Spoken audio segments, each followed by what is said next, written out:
तो अंतरिम बजट आने में अब सिर्फ एक दिन का ही वक्त बचा है। ऐसे में आपको लगता होगा कि बजट में आपके लिए क्या ऐलान होंगे, तो हमारे रिपोर्टर्स आपके लिए लाए हैं एक्सक्लूसिव खबरें जिनका बजट में ऐलान मुमकिन है, संभावनाएं हैं, और ये बिग बजट एक्सक्लूसिव है आपके लिए। तो बजट सत्र से पहले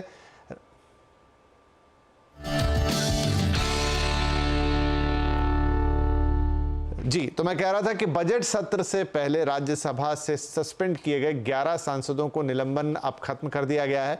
आज ऑल पार्टी मीटिंग के बाद संसदीय कार्य मंत्री प्रहलाद जोशी ने ये जानकारी दी है। साथ ही उन्होंने कहा है कि लोकसभा स्पीकर और राज्यसभा चेयरमैन से अनुरोध किया गया है कि सस्पेंड किए गए सभी विपक्षी सांसदों का निलंबन वापस लेकर उन्हें कार्रवाई में हिस्सा लेने की अनुमति दी जाए। आज ऑल पार्टी मीटिंग में 3 पार्टियों के प्रतिनिधि आए थे, जिनमें विपक्ष के कांग्रेस, टीएमसी, शिवसेना, समाजवादी पार्टी भी शामिल रही। संसदीय कार्य मंत्री ने कहा कि ये 17वीं लोकसभा का आखिरी सत्र है। सरकार सभी मुद्दों पर चर्चा के लिए तैयार है और सभी पार्टियों से अपील की गई है कि वो प्लेकार्ड लेकर संसद में ना आए।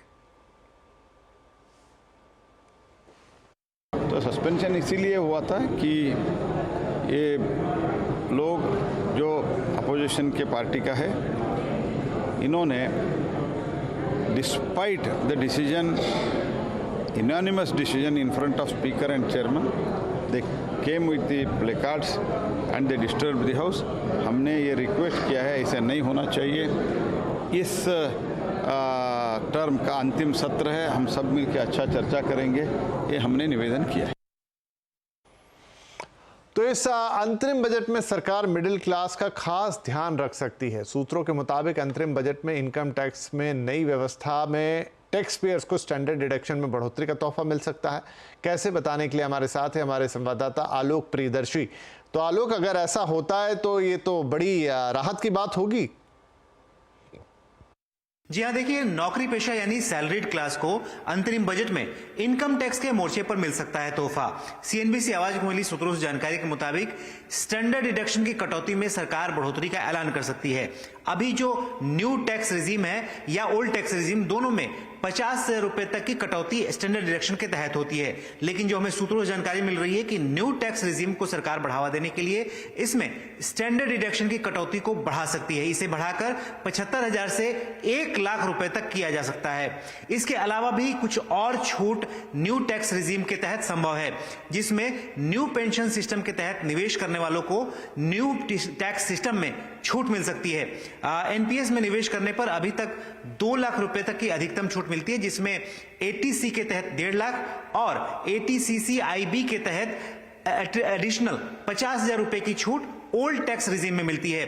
लेकिन इस तरह की छूट न्यू टैक्स रिजीम में भी शामिल की जा सकती है। दरअसल सरकार न्यू टैक्स रिजीम को बढ़ावा देना चाहती है और सरकार ने पहले कहा था कि इस साल तक जो न्यू टैक्स रिजीम में टैक्स दाखिल करने वाले, जो रिटर्न दाखिल करने वालों की संख्या में करीब 70% तक इजाफा वो करना चाहती है। लिहाजा न्यू टैक्स रिजीम को बढ़ावा देने के लिए सरकार कुछ ऐसे फैसलों का ऐलान अंतरिम बजट में कर सकती है। जी शुक्रिया। तो ये तो बड़े फायदे की बात हो जाएगी कि जो भी न्यू टैक्स रिजीम में, खासतौर से हमारे जो युवा साथी, उनके लिए एक बड़ी राहत इस बजट में आ सकती है। लेकिन इस बार बजट में इनकम टैक्स में क्या बदलाव होंगे? क्या सिर्फ न्यू रिजीम में ही राहत मिलेगी? ऐसे ही सवालों पर होगी आज शाम को एक खास चर्चा। शाम 5:57 पर टैक्स पेयर्स की उम्मीदें, ये है आज का बजट स्पेशल शो। और आपको साथ में एक बात और बता दूं कि आज हम एक यूट्यूब स्पेशल भी लेकर आ रहे हैं ठीक 5 बजे, जहां पर टैक्स उम्मीदों पर बात करेंगे लक्ष्मण रॉय, साथ होंगे टैक्स एक्सपर्ट शरद कोहली साहब। लेकिन ये सिर्फ यूट्यूब एक्सक्लूसिव है, तो आपको सीएनबीसी आवाज के यूट्यूब चैनल पे जाके इस खास चर्चा को देखना होगा। चलिए अब बात करते हैं किसानों की। वित्त मंत्री पहले ही कह चुकी हैं कि बजट में महिला, गरीब, युवा और किसान, इन चारों पर खास फोकस होने वाला है। डिटेल्स के लिए हमारे साथ है हमारे संवाददाता असीम मनचंदा। तो असीम, सरकार बजट में किस तरीके से किसानों को राहत देगी? अंतरिम बजट है, ये हम सब लोग जानते हैं। क्या अनाउंसमेंट आ सकती है और ये राहत के लिए क्या एक बार फिर से फुल बजट का इंतजार करना होगा? अभी सिर्फ अनाउंसमेंट होगी? वित्त मंत्री पहले ही संकेत दे चुकी हैं कि इस साल का बजट महिलाओं और किसानों पर केंद्रित रहेगा। इस बजट में सरकार महिला किसानों के सशक्तिकरण के ऊपर जोर दे सकती है। 2019 के चुनाव से पहले मोदी सरकार ने किसान सम्मान निधि की घोषणा की थी। इसके तहत किसानों को हर साल 6,000 रुपए दिए जाते हैं। इस साल इसके अंदर आपको बढ़ोतरी होती हुई दिखाई दे सकती है। किसानों के लिए रकम बढ़ा करके 9,000 रुपए की जा सकती है। लेकिन खासतौर पर अगर मैं महिला किसानों की बात करूं तो ये रकम बढ़ा करके दोगुनी की जा सकती है, यानी महिला किसानों को 12,000 रुपए मिल सकते हैं। इसके साथ साथ सरकार जो किसान क्रेडिट है उसको भी बढ़ाने की तैयारी कर रही है। अभी किसान क्रेडिट 20 लाख करोड़ रुपए के आसपास है। सरकार इसको 10% बढ़ा करके 22 लाख करोड़ कर सकती है। महिलाओं को सशक्तिकरण हो पाए, महिलाएं आसानी से कर्ज ले पाए, तो उनके लिए जो क्रेडिट कार्ड है उनको भी लेने के लिए काफी सारी छूट यहां पर दी जा सकती है। उनके ब्याज दर दूसरों के मुकाबले 1% कम हो सकती है। तो ये खासतौर पे महिलाओं के ऊपर फोकस रहेगा। पिछले साल आपने देखा कि जब भी नवंबर या दिसंबर का महीना आता तो दिल्ली में पोल्यूशन बढ़ जाता है। तो खासतौर पे कि जो भी कंपनियां पराली मैनेजमेंट में लगी हुई है, रेजिडुअल क्रॉप रेजिडुअल मैनेजमेंट में लगी हुई है, उनके लिए सरकार इस बजट में स्पेसिफिक अनाउंसमेंट कर सकती है। उनको स्पेशल इंसेंटिव दिए जा सकते हैं ताकि आने वाले दिनों में पराली का प्रबंधन हो पाए और उनको दिल्ली वालों को पोल्यूशन की समस्या का सामना ना करना पड़े। तो कि ये बजट है इस बार का, खासतौर पर सरकार ये भी चाहते हैं कि किसान पूरी तरह से खुश रहे। तो किसानों के ऊपर फोकस इस बार काफी देखने को मिलेगा और महिला किसान है उनको आपको काफी सारी रियायतें इस बजट में देखने के लिए मिलेगी। खास तौर पर किसान और वो भी महिला किसान, यहां पर बड़ा ऐलान संभव है इस बार बजट में। शुक्रिया असीम। इधर मोदी सरकार का रेलवे और डिफेंस दोनों सेक्टर पर भी खासा फोकस रहा है। सूत्रों के मुताबिक इस बजट में सरकार रेलवे के आवंटन में भी 25% तक की बढ़ोतरी कर सकती है। खबर पर और ज्यादा डिटेल के साथ है हमारी सहयोगी दीपाली नंदा। तो दीपाली, रेलवे पर सरकार का खास फोकस है, प्रधानमंत्री का खास फोकस है, क्या हो सकता है इस बार बजट में रेलवे के लिए? देखिए, प्रधानमंत्री नरेंद्र मोदी रेलवे को इकॉनमी का ग्रोथ इंजन मानते हैं। यही वजह है कि मोदी सरकार ने जितने भी बजट पेश किए हैं, रेलवे को मिलने वाली एलोकेशन में हमें इजाफा ही देखने को मिला है। इस बार भी भले ही अंतरिम बजट हो, लेकिन सूत्रों से हमें एक्सक्लूसिव जानकारी मिल रही है कि रेलवे को मिलने वाले एलोकेशन में 20 से 25% तक का इजाफा देखने को मिल सकता है। अगर अमाउंट के हिसाब से देखा जाए तो 3 लाख करोड़ रुपए का एलोकेशन रेलवे को इस बार मिल सकता है। प्रायोरिटी जाहिर तौर पर रहेगी सेमी हाई स्पीड ट्रेन, खासतौर पर वंदे भारत का सफल रोल आउट किया जाए।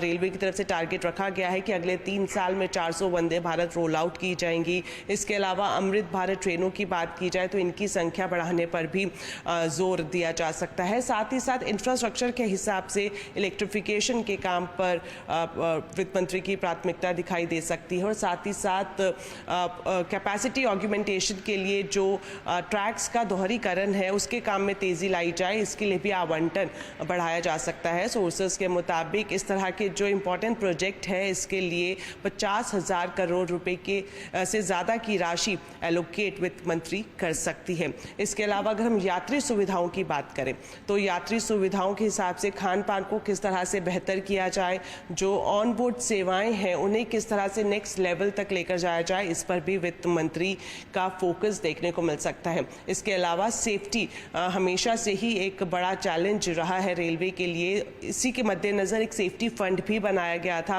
इसमें 11,000 करोड़ रुपए की राशि फिलहाल उपलब्ध कराई गई थी पिछले बजट में, लेकिन इस बार इस राशि को भी बढ़ाया जा सकता है और खास तौर पर इसका इस्तेमाल जो कवच का इंस्टॉलेशन है इसके काम में तेजी लाए, इसके लिए किया जा सकता है। जी शुक्रिया दीपाली। तो रेलवे के लिए तो इस बार फिर से पोटली जो है रुपयों की वो खुल सकती है, 25% तक आवंटन बढ़ सकता है, कई नई ट्रेनें। तो रेलवे के लिए ये बजट शायद बेहतरी कई उम्मीद लेकर आए, हालांकि अंतरिम बजट है लेकिन स्टिल। और अब बात कर लेते हैं बाजार की, जहां बजट को लेकर थोड़ी नर्वसनेस दिखाई दे रही है। कल बम्पर तेजी के बाद आज बाजार में बड़ी गिरावट हो गई और इसी के साथ सेंसेक्स निफ्टी गिरावट के साथ जाहिर तौर पे बंद हुए। आज सबसे ज़्यादा जो तेज़ी रही वो तो सरकारी बैंकों में थी, रियल्टी मेटल शेयरों में रही, मगर वहीं एनर्जी, इंफ्रा और एफएमसीजी सेक्टर शेयरों में गिरावट देखी गई और यही वजह रहा कि बाजार फाइनली गिर के बंद हुआ है। राइट, तो मार्केट का हाल समझाने के लिए हमारे साथ हैं सुमित मल्होत्रा। तो सुमित बताइए सबसे पहले तो कि आज, कल तो तेजी का दिन लेकिन आज ऑल ऑफ सडन इतनी गिरावट क्यों? तो प्रॉफिट टेकिंग कह सकते हैं इसे कि कल एक बढ़िया तेजी आई थी बाजार में, तो थोड़ी बहुत बिकवाली हायर लेवल से आनी लाजमी भी थी, इसलिए मिड कैप स्मॉल कैप में बहुत बिकवाली नहीं थी, लेकिन हाँ फ्रंटलाइन इंडेक्स में ज़्यादा बिकवाली आपको दिखाई पड़ेगी। जो सेक्टर लगातार तेजी में थे, मिसाल तौर पर एनर्जी जो पिछले 3 दिन से लगातार चल रहे थे, वो आज थोड़ी प्रॉफिट टेकिंग की चपेट में आते हुए दिखाई पड़े। Mid cap small cap flattish side पे ही कहीं जाके बंद हुए। बड़ा इवेंट अवेटेड है, फिन निफ्टी एक्सपायरी थी या बैंक निफ्टी एक्सपायरी है, तो उसको बाजार देखिएगा। और अगर स्पेसिफिक बात किया तो पीएसयूज़ में तेज़ी लगातार बनी हुई है, वो अभी भी जारी है। सरकारी बैंक, रियल्टी, मेटल, यहाँ पर खरीदारी का दौर लगातार बना हुआ है। प्रेशर है आईटी में, प्रेशर था आज एनर्जी में, इंफ्रा में, एफएमसीजी में, जहाँ थोड़ी बहुत गिरावट देखने को मिली। आईटी आधा % के आसपास के फॉल के साथ रहा। फार्मा, पीएसयू इंडेक्स में भी थोड़ी बहुत बिकवाली आज के सत्र के अंदर आते हुए दिखाई पड़ी, लेकिन ओवरऑल प्रॉफिट टेकिंग, क्योंकि 2 बड़े इवेंट अवेटेड हैं, उसको मार्केट देख रहा है और उससे ठीक पहले थोड़ी बहुत प्रॉफिट टेकिंग इंडेक्स में आज सत्र में देखने को मिली। राइट, चलिए तो इस गिरावट के बीच कौन फिर भी हरे निशान में रह पाए और कौन गिरावट का ज़्यादा शिकार हुए? तो निफ्टी के बढ़ने वाले शेयरों में रहा Tata Motors, BPCL, Adani enterprise, Grasim, जहां पर कुछ हद तक खरीदारी का दौर बनता हुआ दिखाई पड़ा। आज कंपैरेटिवली यहां पे बाइंग थी। टाटा मोटर्स करीब 2% ऊपर, बीपीसीएल 2.5% ऊपर, अदानी 1% ऊपर, ग्रासिम 1% के आसपास ही तेजी में रहा। गिरने वाले शेयरों में बजाज फाइनेंस करीब 5.5% नीचे रहा, टाइटन 3.5% नीचे रहा, अल्ट्राटेक 3% नीचे रहा, बजाज फिनसर्व 3% के आसपास की बिकवाली यहां देखने को मिली। मिड कैप में से टाटा इन्वेस्टमेंट 20% की एक शानदार तेजी, एक बढ़िया उछाल यहां देखने को मिला। आईआरबी इंफ्रा 14% ऊपर, बीईएमएल 10.5% ऊपर, इंडिया बुल्स हाउसिंग फाइनेंस 8% की तेजी यहां रही। बिकवाली देखने को मिली टीम लीज में, नंबर्स का इंपैक्ट करीब 5.5% की बिकवाली। बोरोसिल रिन्यूएबल करीब 5.5% नीचे, कैप्री ग्लोबल 5% नीचे, जुबिलेंट इंग्रेविया नंबर्स के बाद 5.5% के आसपास बिकवाली यहां पर आते हुए दिखाई पड़े। तो कुछ नाम जहां पर प्रेशर आज के सत्र में आता हुआ दिखाई पड़ा। जी सुमित, बहुत शुक्रिया इस मार्केट अपडेट के लिए। तो ये था आज के मार्केट का एक्शन और अब बात बजट उम्मीदों की।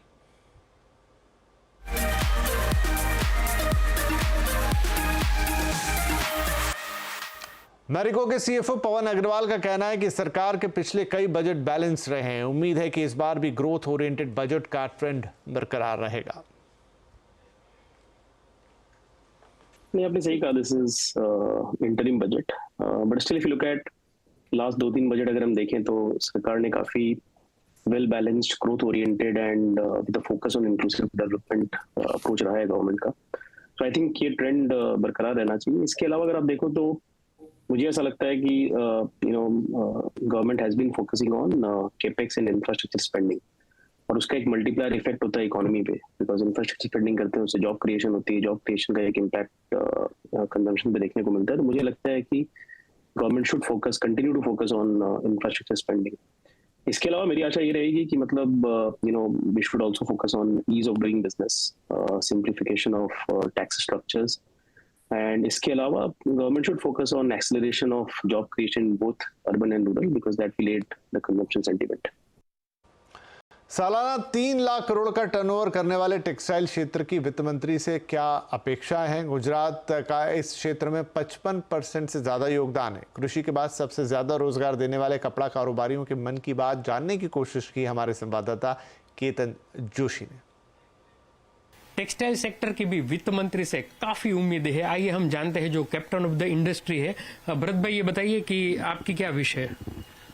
इस साल टेक्सटाइल इंडस्ट्री बहुत ही क्रिटिकल दौर से गुजर रही है और हम चाहते हैं कि इस साल के बजट के अंदर वित्त मंत्री एक बूस्टर डोज दिया जाए टेक्सटाइल सेक्टर को, और साथ में हम ये चाहते हैं कि एक इंटरेस्ट सबवेंशन जैसे कि एक्सपोर्ट्स में दिया जाता है एक्सपोर्टर्स को, एंटायर टेक्सटाइल वैल्यू चेन को, एमएसएमईज को 3% इंटरेस्ट सबवेंशन और अन्य को 2% का इंटरेस्ट सबवेंशन दिया जाए, जिससे काफी रिलीफ मिलेगी। आप क्या कहेंगे? देखिए, एक्सपोर्ट से मैं जुड़ा हुआ हूं और एक्सपोर्ट्स में सबसे बड़ी प्रॉब्लम है कि जहां हमारा एक्सपोर्ट हो रहा है उनकी करेंसीज का डिवैल्यूएशन हो गया है, इसलिए उनके लिए महंगा हो गया है। तो उनको सस्ता अगर हमें देना है तो गवर्नमेंट हमको एक इंसेंटिव ज्यादा बढ़ाए, बेनिफिट। दूसरी बात यह सबसे अच्छी बात कि लोगों को चाइना इंपोर्ट करने में अभी एनकरेज नहीं करे वो उनकी कंट्रीज। तो अगर चाइना को जगह हमको एंट्री लेना है तो अपॉर्चुनिटी है, लेकिन गवर्नमेंट को सपोर्ट करना पड़ेगा। जैसा प्रवीण भाई ने कहा, चाइना से काफी फैब्रिक आ रहा है, जिसके लिए हमारा सरकार से निवेदन है कि एंटी डंपिंग ड्यूटी लगाई जाए। चाइना से जो फैब्रिक आ रहा है जिसके सामने इंडियन फैब्रिक पैरेलली खड़ा रहे। दूसरा, भारत से जो मोदी जी का ड्रीम है कि हर घर से एक्सपोर्ट हो, एक्सपोर्ट के लिए कोई बॉडी स्पेशल टास्क फोर्स बनाई जाए बाय इंडियन गवर्नमेंट, जिसके लिए जो डिफॉल्टर्स हैं, जो फैब्रिक इंपोर्ट करके या टेक्सटाइल का कोई भी प्रोडक्ट इंपोर्ट करके डिफॉल्ट कर रहे हैं, उनको पकड़ के उन पे सख्त एक्शन लिया जाए। Thank you. आप क्या कहेंगे? फॉर वुमेन एंटरप्रेन्योर हम चाहते हैं गवर्नमेंट एक ईज ला दे एंड उसको एनकरेज करे women empowerment in all the sectors, specially in textile sectors by low lending rate and income tax में थोड़ा रिलीफ दे के। हर कंपनीज में जीएसटी का भी बहुत इशू है, तो गवर्नमेंट से चाहूंगा कि जीएसटी सिंप्लीफाई करे, एक सिंगल टैक्स नॉन एडजस्टेबल एक टैक्स लगाए सो दैट वो वैल्यू चेन बनी रहे और सिंप्लीफाई हो जाए प्रोसेस।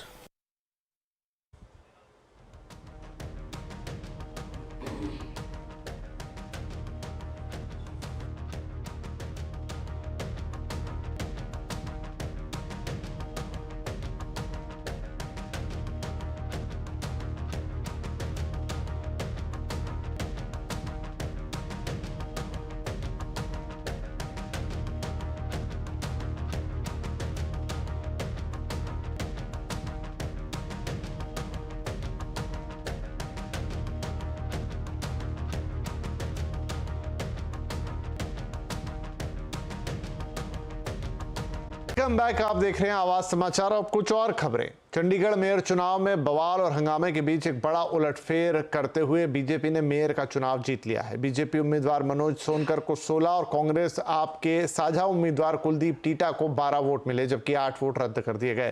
कांग्रेस आप ने चुनाव में धांधली के आरोप लगाए हैं। चुनाव खत्म होते ही हाउस में हंगामा मच गया और मार्शल्स को बुलाना पड़ा। कांग्रेस का कहना है कि जानबूझकर 8 वोट रद्द किए गए हैं। गिनती होने के तुरंत बाद बीजेपी सदस्यों ने बैलेट पेपर फाड़ दिए। बीजेपी ने चंडीगढ़ चुनाव को लोकतंत्र की जीत बताया है। दूसरी तरफ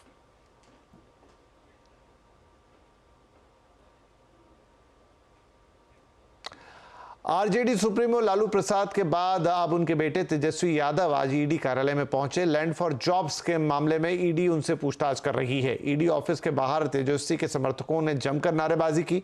इस दौरान आरजेडी के कई बड़े नेता भी मौजूद रहे। फिलहाल ईडी ऑफिस के बाहर सुरक्षा बढ़ा दी गई है। इससे पहले सोमवार को आरजेडी प्रमुख लालू यादव से ईडी ने करीब 10 घंटे तक पूछताछ की थी।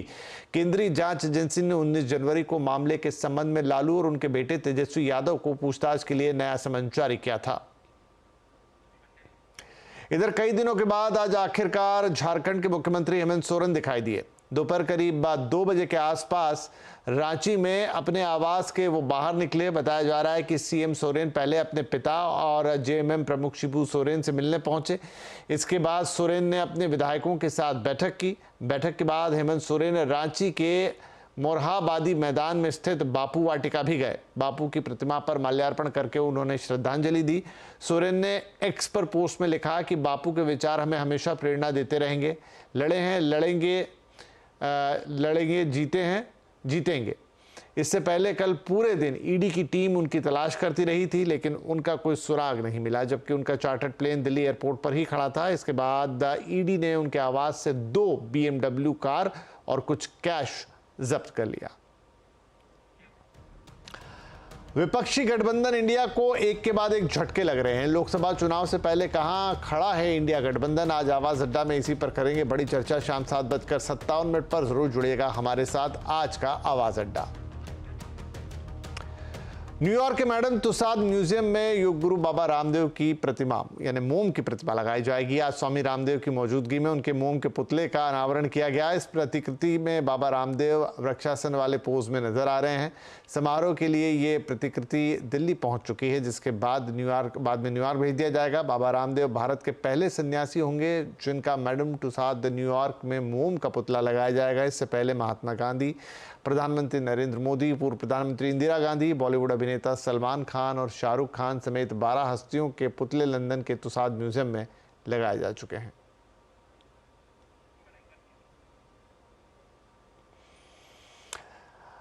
तो इस बुलेटिन में फिलहाल इतना ही, लेकिन सीएनबीसी आवाज पर खबरों का सिलसिला जारी है। खास तौर पर हमारा फोकस अब बजट पर है, तो लगातार बजट के कार्यक्रम जारी है और आप हमारे सोशल मीडिया प्लेटफॉर्म पर बजट से जुड़ी हर छोटी बड़ी खबर, बजट का पूरा विस्तार बजट ब्राउजर के साथ जाके सर्च कीजिए और बजट के बारे में सब कुछ जानिए। नमस्कार।